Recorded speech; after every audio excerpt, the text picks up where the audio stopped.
2 linggo na lang, 2024 na. Kasama ba kayo sa mga magmamanifest ng mas magandang kalidad ng buhay sa susunod na taon?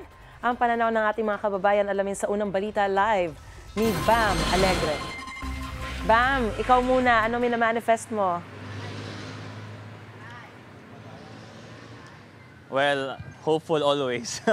So ayon sa isang survey nga ito, sinubukang alamin yung pananaw ng mga Pilipino sa magiging kalidad ng kanilang buhay sa darating na 2024. Although wala namang makakahula na kinabukasan.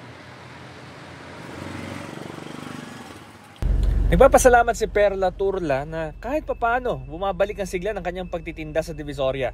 Kaya sa tingin niya, may tsansang makaluwag-luwag sa darating na taon. Noong una matumal, ngayon medyo bumibili-bili naman. Siyempre, kailangan lang kang mawala ng pag-asa.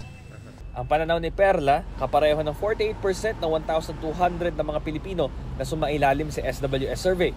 Sila ang mga ikangay optimist na naniniwalang mas bubuti ang kalidad ng kanilang buhay sa 2024. Sa survey na ito na isinagawa nito lang September 28 hanggang October 1, kapansin-pansin ding 40% ang naniniwalang walang magbabago.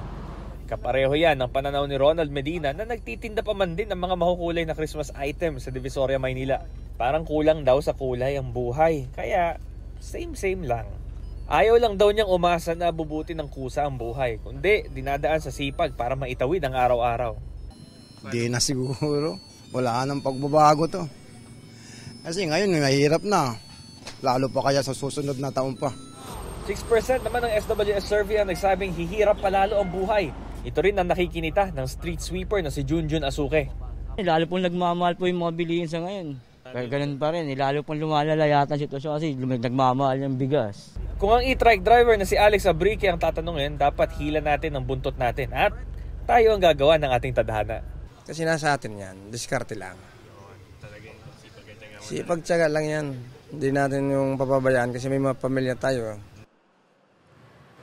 Mari 7% ng respondents ang di nagbigay ng sagot. At dito sa kabuuang 1,200 na respondents, tig 300 yan ay from Metro Manila, Luzon, Visayas at Mindanao. Ito ang unang balita mula rito sa Divisoria sa Maynila. Bam Alegre para sa GMA Integrated News.